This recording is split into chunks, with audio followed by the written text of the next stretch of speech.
The following program, Know the Cause, is paid for by Mediatrician Incorporated. Put them in the oven without heat, and over a few hour period, here's what happened. He time sped this up, so watch on the right. You see that yeast and wheat, obviously the wheat contains the sugar that's needed. Why is your urethra leaking? Because of swelling or pressure around the bladder. Are you still a barometer, or has that improved? Well, what happened was, I'd become hypersensitive to everything. I call it like a drug-sniffing dog. You take a German Shepherd who's been trained to sniff for drugs, they could go right to it. Well, once you've become hypersensitive to chemicals due to injury, you can go into any place and detect chemicals. Do I have to take medications in order to get better from a yeast problem? No, you don't, but yes, you do. It depends. If you catch it early, you don't have a big problem. Yes, you can probably do a lot by diet. It can be slower. Let's study this. So, does fungus actually cause human illness? Now, just go with me, and at the end of this 5 or 6 minutes, I'll have an answer for you, okay? For the past 45 years, I have dedicated my life and my whole career to finding the root cause of disease. And I now know with certainty that we must play a role in our own health care. I'm a self-care advocate, and you know what? Every time you change your diet for the better, exercise, or swallow a nutritional supplement, so are you. Now welcome to Know the Cause.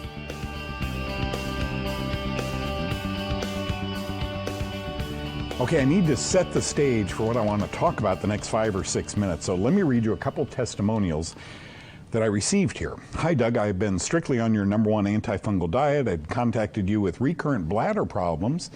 Here's an update. My doctor took me off insulin 29 days ago. My sinuses have now cleared. And the past 3 days, I've had no bladder problems. Thank you. This was followed up by another one. You told me to try your Kaufman diet for bladder leakage, and I've been on it for 21 days now. Soon after starting it, my bladder leakage stopped. What does this mean? I'm thrilled. The best way of my demonstrating this to you, I'm a logical guy. I try and put puzzles together and figure them out, right? The best way I can demonstrate this is my producer of almost 20 years, John, and his wife, popped open some muffins, put them in the oven without heat, and over a few hour period, here's what happened. He time sped this up, so watch on the right. You see that yeast and wheat, obviously the wheat contains the sugar that's needed, it begins to overflow, okay? Imagine that's your bladder. And over time, it's slowly and slowly and slowly pressuring you. Your bladder is getting bigger and bigger and bigger. Isn't that fascinating? Okay, I think you'll understand this all in a minute. Urinary incontinence and bladder leakage. Do we need more absorbent medical supplies, or do we need to figure this out? Dare I say, depends, right? Often in science we defer to products and medications rather than trying to understand the cause, hence the name of my program, Know the Cause. Here's what WebMD says about bladder incontinence. Use the right absorbent products, take care of your skin, minimize odors, carry extra clothing, stay sensibly hydrated. Folks, if this were happening to me, I'd want to fix it. I don't keep going to doctors to tell me I have bladder incontinence. I want to know why, okay? And I think that those puffy muffins in the beginning of the show, or bread in the beginning of the show, may help. Okay, blood circulation pressure. When you pressurize the heart and the vascular stream, the heart and the blood vessels must work harder. High blood pressure may cause a stroke. Among other reasons, stroke may be caused by an obstruction of normal blood flow. That's because there's no natural opening for our blood to escape. The same can be true for urinary bladder, but there is an opening. Okay, you with me?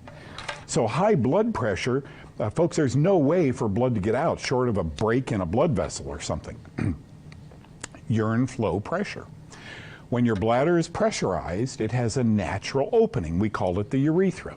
Instead of the bladder bulging, the pressure is released through the urethra. It's not bladder leakage, it's urethral leakage. The bladder doesn't leak because the urethra opens the floodgate when the bladder is full. Does that make sense to you? And so coughing or laughing or jogging or something, a little leakage starts. Why is your urethra leaking? Because of swelling or pressure around the bladder. When did the problem begin? Why, or was it related to mold exposure? Folks, you really, so many women that I worked with in the past, some had great results just following a diet that starved fungus. Not only in the stomach, in the fingertips, in the bladder, in the kneecaps. Proper food nourishes your whole body, not just your stomach. Improper foods can feed fungus. And if that fungus is in the bladder, no matter how it got there, what makes those muffins rise? Yeast. Bladder problems could be caused by yeast, as simple as Candida albicans or more complex yeast. Both bacteria and yeast can grow in your bladder. Yeast causes swelling. It's that simple. Ask your doctor if you can try my Kaufman 1 diet for a month and perhaps some anti-yeast medicine like diflucan, 150 milligrams for a week or two. Many of you, I think, will be smiling. This is not only an embarrassing problem, but we don't ever dig to the cause. Doctor, why do I have this? We don't know. What makes bread rise? Could that same pressure occur in your bladder where an opening does occur? And could leakage occur because of it? Once again, the answer is not to buy more and more products. The answer is to figure out why this is going on. And within a month, you may have a very positive answer. Talk to your doctor.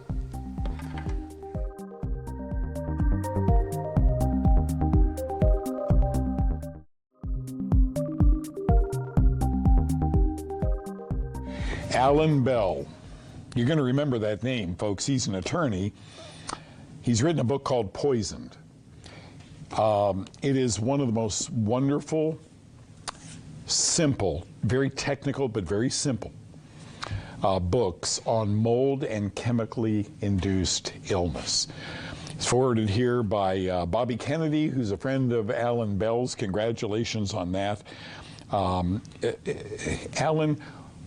the book was necessary, I know, because this is what I've done since coming home from Vietnam in the medical corps in 1971. I had a mold-induced problem, so I've been down that road. What were your symptoms? When did they come on? Had you already graduated from law school when they started? Oh, I had graduated law school. I had become an organized crime prosecutor. Wow. I was in the courtroom all the time, prosecuting Colombian cartels and mafia. I was fine. I was living the American dream. New baby girl, new marriage. Things couldn't be better. Healthy. Then I moved into a new office building, and everything changed. Tell me some of the symptoms you were having after that. The book expounds on this, by the way. Well, you know, when I first moved into the building, I got what I thought was a cold. Then it turned into what I thought was the flu. And it progressed to the point where I ended up getting grand mal seizures. And nobody had any idea what was going on. This was back in the 1980s.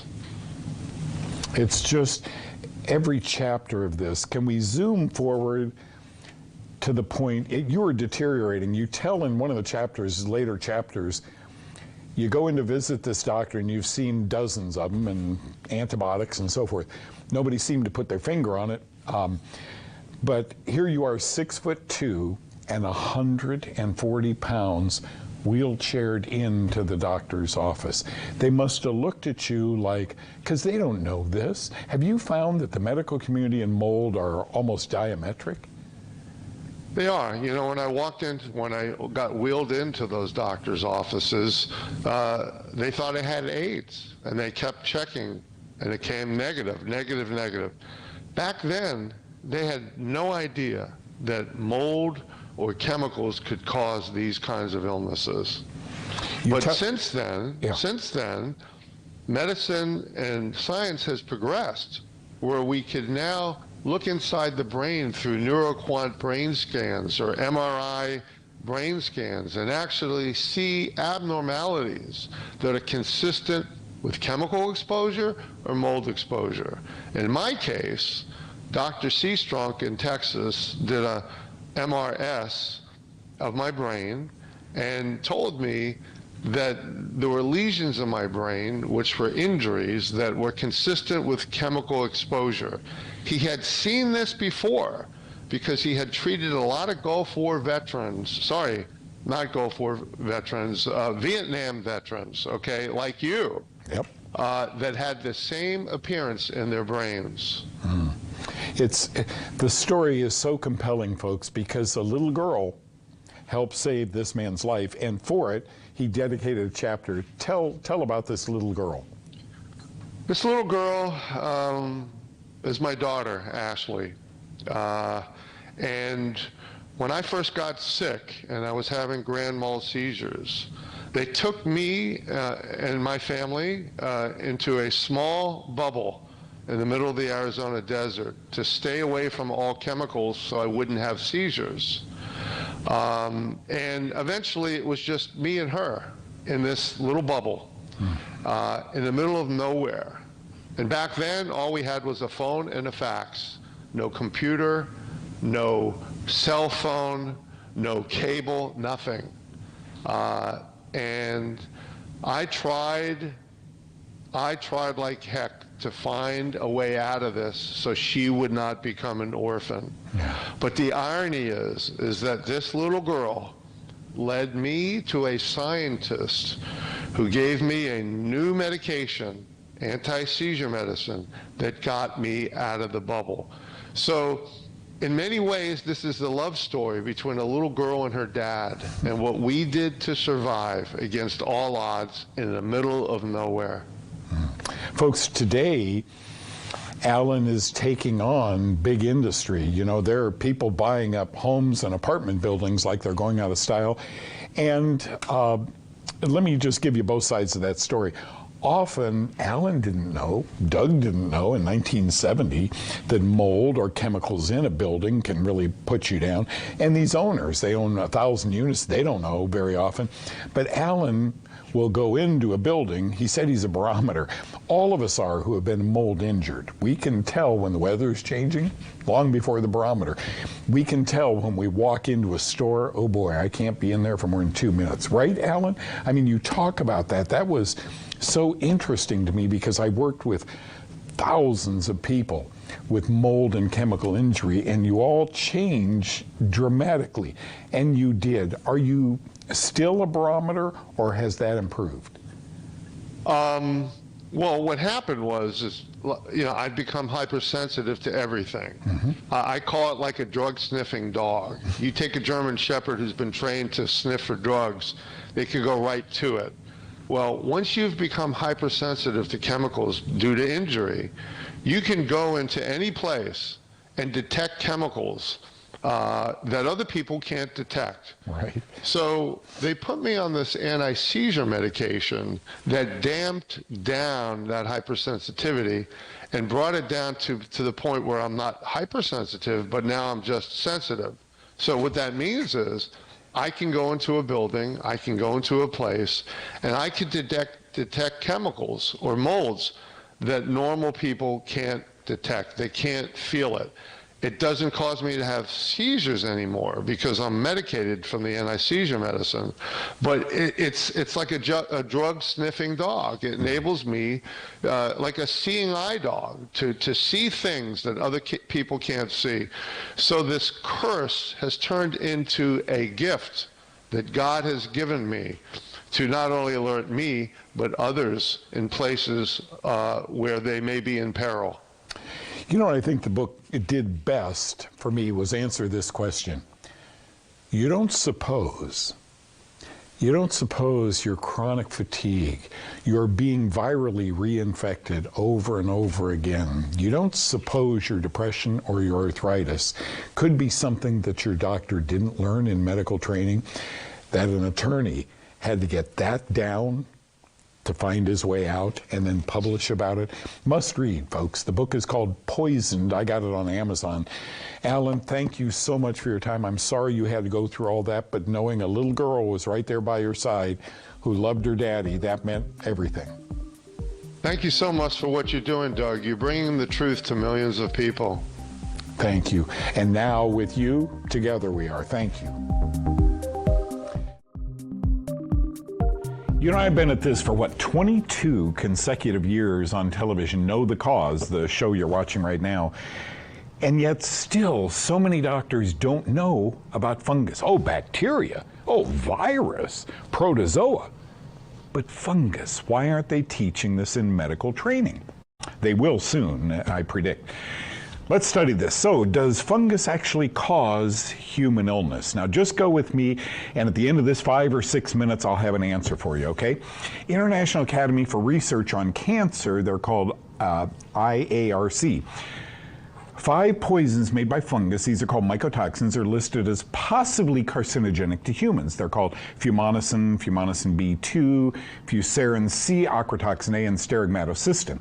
But one fungal mycotoxin is a known human carcinogen. Aflatoxin B1 is the only mycotoxins tested by the FDA in our food supply. Folks, when I say our food supply, we're talking wheat and corn, whole wheat, corn, peanuts. I mean, it's so amazing that we commonly may be getting into this in feeds, which is what animals eat, much more prevalent, but then we eat the animal.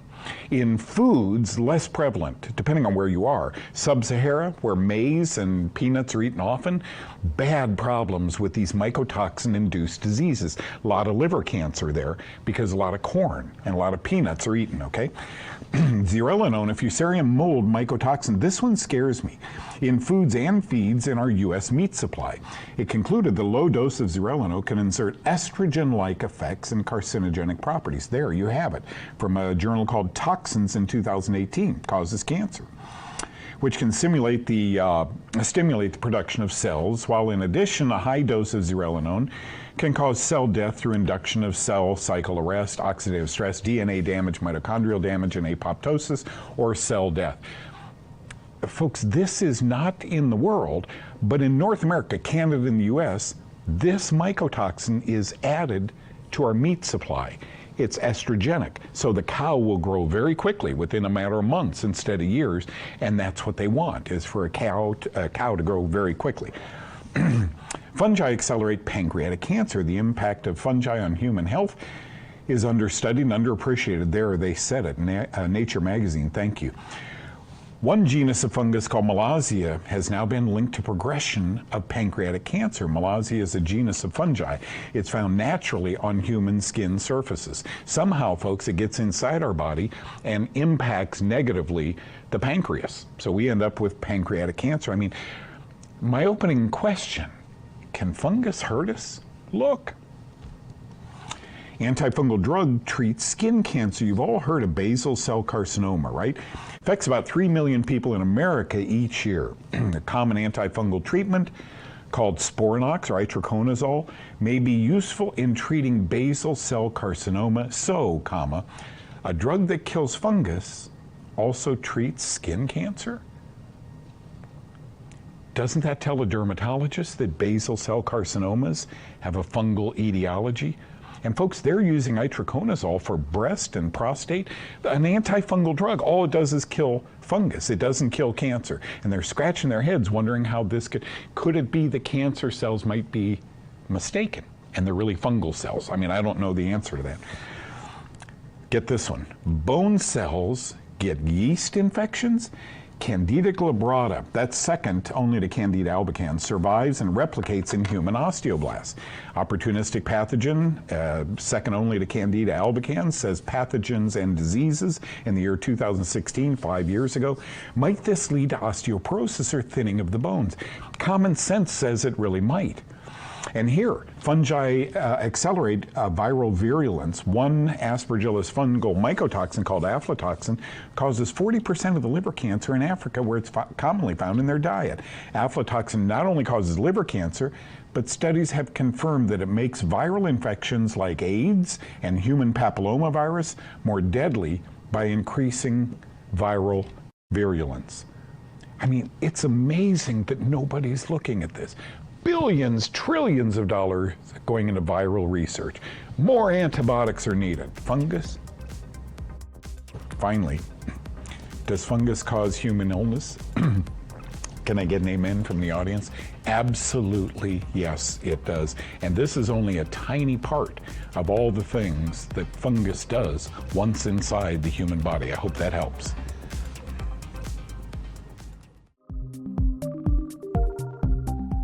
Always good to see you. John Trowbridge, Dr. John Trowbridge is here with me right now, and to say this man has been one of the giants whose shoulders I stood on through the years is a gross understatement. Many, many years ago, he wrote The Yeast Syndrome after seeing thousands and thousands of patients who responded favorably to an anti-yeast, antifungal protocol. Welcome. Thank you, sir. A pleasure. It's always. And, you know, I stand on your shoulders because I have a phenomenal amount of respect to the sharing you have made to people all around the world with a topic they never would have heard of from their doctors. Isn't that sad? Yes. Okay, can I ask you a question? You graduate from one of the top medical schools, go out and begin practicing medicine and doing this, right? Prescription writing. What happened? Where did you go right? Where did you begin to realize? You mean when I killed my first patient? No, seriously. That's actually true. No, that's actually true. Yeah. He came in for arthritis. Have you tried this new arthritis drug? No, he had not. He's in his early 50s. Prescribed it. He did great. They thought I walked on water until I got called to the emergency room as he was, actually the ICU, they got him there, bleeding to death from that drug. Now, it's a known side effect. We couldn't get him stabilized to transfer him 80 feet down the hall to the operating room. He died. That was a profound depression because I wrote the drug, okay, and I know it's a side effect, but couldn't I do things safer or better? Because what they taught me in medical school just didn't feel comfortable. I hear from all your patients, well, I've known you for many decades, you prescribe a lot of supplements. Yes. You know, things like omega-3 fatty acids, and zinc, and so forth. You feel better doing that, and that tragic incident was maybe a God thing. It opened your eyes to, do I want to be prescribing all day? It did. And I'll tell you, the things I prescribe now are to replace deficiencies that you have or items that you need in order to mount a good defense. He did not have an arthritis drug deficiency. Yeah. What he had was a problem I did not know how to fix then. I do now. How I wish. You know, they call it mycotic arthritis. I mean, you and I have studied that. Yes. Two questions for you quickly. Do I have to take medications in order to get better from a yeast problem? No, you don't. But yes, you do. It depends. If you catch it early, you don't have a big problem. Yes, you can probably do a lot by diet. It can be slower. You can do it with supplements. That can be slower too, but medications can boost this along and help you by controlling the yeast so that we can build you up. People say, oh, how long does it take? Controlling the yeast is not the problem. Building you up is the problem, and that's what supplements do. I want to tell you, when I went to work for this group of doctors here in Dallas 40 years ago, and that's not true, it was probably 35 years ago, I taught them to use antifungal drugs experimentally. Let's do it for 2 weeks with the diet, and they would come back in 2 weeks. I'm telling you, sometimes they emoted, they cried. I can't believe these headaches are gone, or the skin condition is gone. So that's one way to look at prescriptive antifungal drugs. Absolutely. And the other way is, when you're done with 2 weeks on those and you're feeling good, start them on caprylic acid or monolaurin. Actually, we do it the other way around. We start the supplements first and then ease into the drugs. To knock it out? And we get into a smooth pattern of long-term care. Okay, we did just the opposite, but I can see how both would work if the diet is adhered to. The diet is critical. Yeah, it is. Thank you for being with us.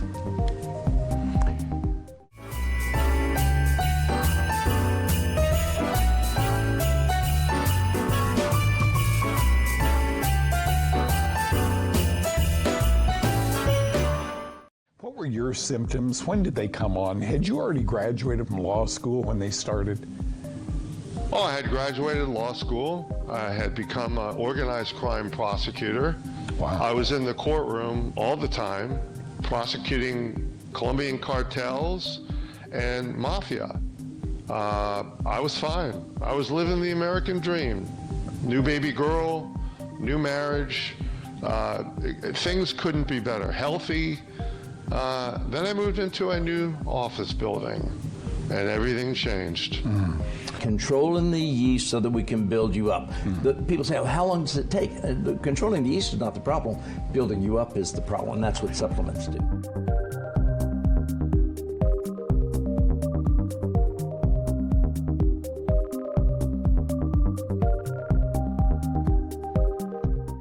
The preceding program, Know the Cause, was paid for by Mediatrition Incorporated.